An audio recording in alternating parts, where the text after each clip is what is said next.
लेकिन जैसे ही औरत को घर की मलिका से निकालकर मार्केट का मजदूर बना दिया गया, जैसे ही मुआश में औरत को मर्द के शाना बशाना खड़ा किया गया, तो वो ना मर्द की तरह रह सकी, ना औरत की तरह बच सकी, और ना ही मुआशरा खानदान को बचा सका। देखें, जब महरम ना महरम की तमीज़ को तरक्की की राह में रुकावट समझा जाए, जब मखलूत माहौल को आज़ादी का नाम दिया जाए, तो फिर नताइज वही निकलते हैं जो आज पूरी दुनिया भुगत रही है।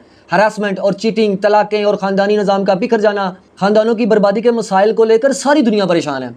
जब आप रोज़ाना एक ऑफिस में, एक टीम में और एक गाड़ी में, एक कमरे में एक साथ हंसते हैं, काम करते हैं, एक दूसरे का ख्याल रखने लगते हैं, तो ये सिर्फ कोलीग नहीं रहते, सारी सी बात है, दिल नरम हो जाता है, फासले घटते हैं और बाज़ औक़ात तो हदूद भी ख़त्म हो जाती हैं। क्योंकि देखें, आग और पेट्रोल को एक साथ रखने का अंजाम हमेशा खतरनाक होता है, चाहे नीयत कितनी ही ठीक क्यों ना हो, नेक क्यों ना हो। अच्छा, अब कुछ लोग कहेंगे आप औरत को कैद करना चाहते हैं, तो सवाल ये है, क्या आज़ादी की कीमत ख़ानदानी निज़ाम की कुर्बानी होनी चाहिए? इस्लाम ने देखे सिर्फ ज़ना की सज़ा नहीं दी, बल्कि इससे बचने का मुकम्मल निज़ाम भी दिया है। निगाहों की हिफाजत है, जिसमें लिबास की हद है, तन्हाई से इज्तनाब और फितरी फ़र्क का एतराफ़।